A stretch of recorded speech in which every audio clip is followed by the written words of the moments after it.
नमस्कार दोस्तों, हमारे इस मंच पर आप सभी का स्वागत है। लोकसभा चुनाव धीरे धीरे नज़दीक आ रहे हैं। पहले चरण की जो वोटिंग है वो 19 अप्रैल को है। आज हम बात करेंगे प्रधानमंत्री नरेंद्र मोदी और भारतीय जनता पार्टी के बारे में। दोस्तों, ये आपने बार बार सुना होगा, अब की बार 400 पार। प्रधानमंत्री नरेंद्र मोदी जी लोकसभा से ये ऐलान करते हैं कि अब की बार मुझे विश्वास है कि देश की जनता उनको 370 सीटें देगी और एनडीए जो है गठबंधन को मिलाकर 400 पार हो रहे हैं। चुनाव हुआ नहीं, मुख्य मुद्दों का पता नहीं, पहले से ही 400 पार। फिर एक सिस्टम शुरू हुआ आपको बताने का कि अब की बार 400 पार, अब की बार 400 पार। भारतीय जनता पार्टी के नेता जैसे इस काम में पूरी तरह से लग गए कि अब की बार 400 पार। मीडिया जैसे पूरी तरह से इस बात पर लग गया कि अब की बार 400 पार। कमाल की बात, कोई चुनाव नहीं, कोई अपनी उपलब्धियां नहीं। अगर हम राम मंदिर की बात करें या फिर धारा 370 में अमेंडमेंट की बात करें और इस बात को अलग रख दें, बेरोजगारी पर कोई बात नहीं, महंगाई पर कोई बात नहीं, सरकारी स्कूल लगातार बंद किए जा रहे हैं, इस पर कोई बात नहीं, स्वास्थ्य सेवाएं दिन प्रतिदिन बेकार हो रही हैं, इस पर कोई बात नहीं। लेकिन फिर भी अब की बार 400 पार। ऑनलाइन पोर्टल में एक आम आदमी धक्के खाता हुआ घूम रहा है और उसके काम नहीं हो रहे, इस पर कोई बात नहीं। जैसे एक तरफा मोदी जी लगातार पिछले 10 सालों से मन की बात करते आए और जब एक बार मन की बात करते हुए यूट्यूब पर उस वक्त कमेंट जो है वो ऑन था, तो इतनी भर भर कर गालियां पब्लिक ने लिखी कि उस दिन के बाद उन्होंने कमेंट का ऑप्शन ही हटा दिया। लेकिन फिर भी अब की बार 400 पार। देश कई गुना कर्जे में पहुंच गया, लेकिन अब की बार 400 पार। जो हंगर इंडेक्स में देश पिछड़ गया है बांग्लादेश से भी, लेकिन अब की बार 400 पार। 80 करोड़ लोगों को 5 किलो अनाज मुफ्त देकर अब की बार 400 पार। देश की अर्थव्यवस्था 2 साल बाद बोला जा रहा है कि तीसरे नंबर पर होगी और 2047 तक देश के अंदर नंबर 1, पूरी पृथ्वी पर भारत देश नंबर 1। लेकिन अगर धरातल पे जाते हैं, अगर हम बिल्कुल लेयर बाय लेयर पूरी इस फिलॉसफी को खंगालते हैं, तो कहीं पर भी नहीं दिखता। जनता के बीच में देखते हैं असंतोष है, बेचैनी है। कारण पेट सबको दिया गया है, उसको पेट को भरना भी है, भोजन चाहिए, रोजगार चाहिए, स्वास्थ्य व्यवस्थाएं इतनी महंगी हो गई हैं। लेकिन जब रोजगार नहीं है तो उन स्वास्थ्य व्यवस्थाओं का लाभ कैसे होगा। और मोदी साहब की गारंटी जो है, वो कहते हैं कि आयुष्मान कार्ड में, ये मोदी की गारंटी है, 5 लाख रुपए का पहली बार इलाज जो है वो मोदी की गारंटी के कारण संभव हुआ। लेकिन जब धरातल पर जाते हैं तो आयुष्मान कार्ड चलता ही नहीं। आम आदमी बेचारा पहुंचता है, फिर प्राइवेट स्कूल हॉस्पिटलों के धक्के खाता है और अपना घर जमीन सामान बेचकर अपना इलाज करवाता है। शिक्षा व्यवस्था की बात करें, गरीब आदमी के बच्चे जो हैं वो सरकारी स्कूलों में पढ़ते थे, लेकिन धीरे धीरे पता लग रहा है कि पूरे देश के अंदर एक बिल्कुल नेटवर्क के तहत सरकारी स्कूलों को बंद किया जा रहा है। प्राइवेट स्कूल धीरे धीरे ऐसी ऐसी जगह पर खुल रहे हैं जहां पर बसें भी नहीं जाती, लेकिन प्राइवेट स्कूल हैं। तो शिक्षा व्यवस्था को भी इतना करप्ट कर देना है ताकि आम आदमी शिक्षा ना ले पाए, और फिर पूरी रैलियों के अंदर जा जाकर बोल रहे हैं कि मैं भ्रष्टों को छोड़ूंगा नहीं, भ्रष्टाचार को बिल्कुल नहीं सहन करूंगा और सबको जेल में डालूंगा। लेकिन वहीं जैसे ही भारतीय जनता पार्टी में कोई व्यक्ति आ जाता है तो उस पर ना तो भ्रष्टाचार के आरोप रहते, ना वो भ्रष्टाचारी रहता।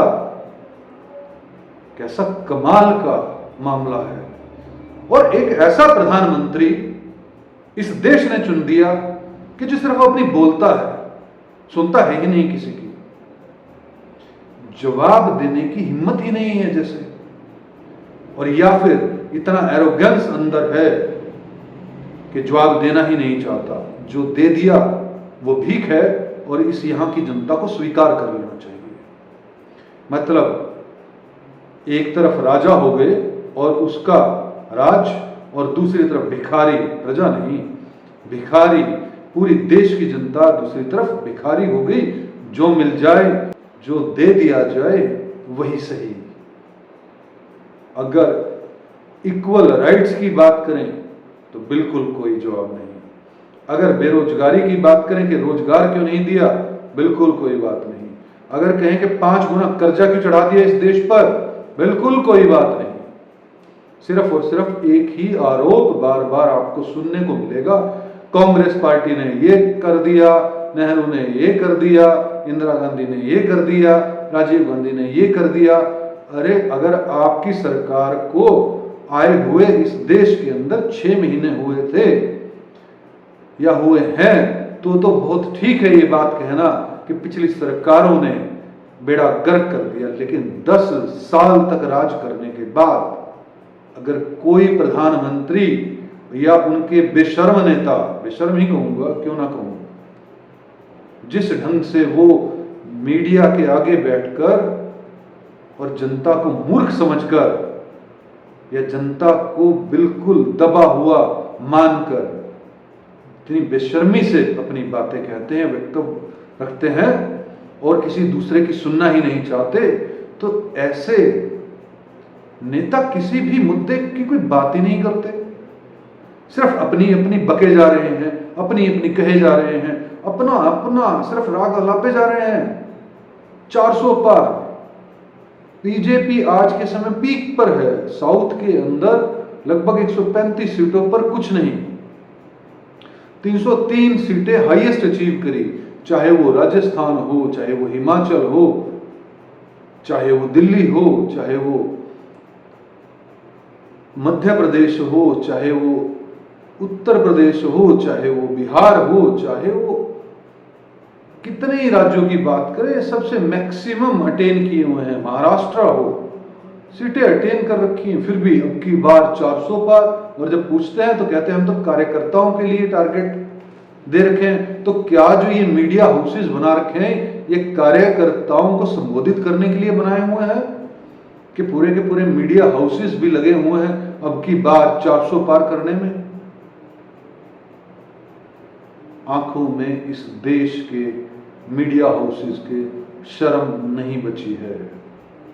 ये कहना पड़ता है बड़े दुख से, डर भी लगता है कि कहीं कोई केस झूठा ना दाग दे। इतनी बेशर्मी से जो मीडिया हाउसेस अपनी जिम्मेदारियों से बच रहे हैं, जितनी बेशर्मी से इस सरकार के नेता जवाब देते हैं, इनको चुल्लू भर पानी भी जो है वो नसीब नहीं होना चाहिए, ऐसी मेरी पर्सनल राय है। और जनता शायद इसका जवाब देगी, क्योंकि बेरोजगारी सबको पता है कि 83% जो युवा है वो बेरोजगार है। अग्निवीर जैसी बेवकूफ़ी भरी योजना लाकर देश के बच्चों का भविष्य बर्बाद किया गया। शिक्षा व्यवस्था को समाप्त करने की साजिश रची गई। स्वास्थ्य व्यवस्था को प्राइवेट हाथों में सौंपने की व्यवस्था की गई, साजिश रची गई। महंगाई कहां से कहां तक पहुंच गई। और ऐसे मीम्स लाए जाते हैं कि तेल 5,000 रुपये भी हो जाए तब भी हम मोदी को वोट देंगे। साफ तौर पर कहूंगा, वो व्यक्ति मानसिक रूप से या तो विकलांग है या पागल है जो व्यक्ति ये बात बोलता है कि 5,000 रुपया भी अगर तेल हो जाए तो भी मैं वोट मोदी को दूंगा। तो वो मानसिक रूप से बीमार है, मानसिक रूप से विकलांग है, मानसिक रूप से पागल व्यक्तित्व है उसका। क्योंकि देश के अंदर सरकारें चुनी जाती हैं और वो सिर्फ और सिर्फ चुनी जाती हैं जनता की सुरक्षा के लिए, जनता के विकास के लिए, जनता की जितनी भी डेवलपमेंट की जा सके, बिजनेसेस को जनता के कितने बढ़ाया जा सके, क्या क्या उनको सुख सुविधाएं दी जा सके, क्या क्या उनको माहौल दिया जा सके बिजनेस करने का। लेकिन उल्टा अलग अलग तरह के टैक्सेस लगाकर इस देश की जनता के साथ जो षड्यंत्र रचा जा रहा है, उस षड्यंत्र का जवाब आपको देना है, आपको सोचना है वोट देने से पहले। मैं बार बार ये कहता हूं, लेकिन फिर भी ये कहेंगे अब की बार 400 पार। ये नारा जिस हिसाब से मीडिया हाउसेज ने, देखिए पार्टी के नेता बोले चलता है, लेकिन जिस तरह से मीडिया हाउसेज अपनी जिम्मेदारी निभा रहे हैं वो निहायत ही शर्मनाक है। और इस देश की जनता जरूर वोट करेगी। मैं ये नहीं कहता, मैं किसी पार्टी विशेष का कोई भी पक्षधर नहीं हूं, लेकिन जिस तरह से पिछले 10 सालों के अंदर महंगाई बढ़ी, जिस तरह से जमीनों के रेट जमीन से उठाकर आसमान तक पहुंचा दिए गए, उस तरह से अगर इनकम को भी पहुंचा दिया जाता, अगर उस तरह से रोजगार भी डेवलप कर दिए जाते, अगर मेरी इनकम 5 लाख रुपए महीना हो जाती तो आज मुझे 50,000 रुपए गज प्लाट लेने में कोई दिक्कत ना होती। लेकिन सब षड्यंत्र के तहत जनता को लूटा जा रहा है। जनता जो कि पहले मरी हुई है उसको किसी न किसी बहाने से मारा जा रहा है, दबाया जा रहा है, ताकि जनता अपनी आवाज को उठाना भूल जाए और जैसा भीख में मिल जाए उसको स्वीकार करें और लोकतंत्र की बजाय वो वाला शासन स्वीकार कर ले।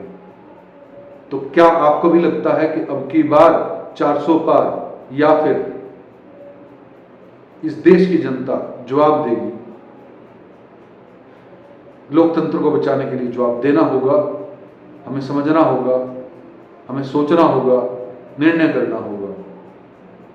मैंने आपको कुछ फैक्ट्स बताए जो मैंने बिल्कुल निष्पक्ष होकर कि बेरोजगारी बढ़ी है, महंगाई बढ़ी है, हर स्तर पर बढ़ी है, खाने पीने की वस्तुओं से लेके चीजें खरीदने तक और जमीन तक, लेकिन उसके एवज में इनकम नहीं बढ़ी। किसान जिस तरह से परेशान किए गए, जिस तरह से धरने प्रदर्शनों को समाप्त किया गया, यह सरकार एक तरफ तानाशाही की तरफ बढ़ रही है। अभी मैं एक न्यूज चैनल पर, मीडिया हाउस पर देख रहा था, तानाशाही से सिर्फ एक स्टेप पीछे बताया गया है। और अगर अब की बार आप लोग नहीं जागे, सरकार किसी की भी हो, सवाल करना आपका हक है और आपको करना ही चाहिए। अगर आप इस देश के अंदर लोकतंत्र चाहते हैं तो आपको लोकतंत्र की रक्षा करने के लिए आगे आना होगा। दोस्तों, नेता क्या कहते हैं ये मत सुनिए, सच्चाई क्या है ये देखिए। और उसका सबसे बड़ा पहलू ये है कि क्या आपके घर की इनकम बढ़ी है, क्या आप ऐशो आराम की जिंदगी जी रहे हैं, या फिर अपने घर की चीजें बेच बेच कर अपना घर चला रहे हैं। देखना आपको है, देश आपका है, देशभक्त आप हैं या नहीं, ये आपको डिसाइड करना है। अगर यह वीडियो आपको पसंद आई हो तो इसे लाइक कीजिएगा, शेयर कीजिएगा और हमारे इस मंच को सब्सक्राइब कीजिएगा। जय हिंद, जय भारत।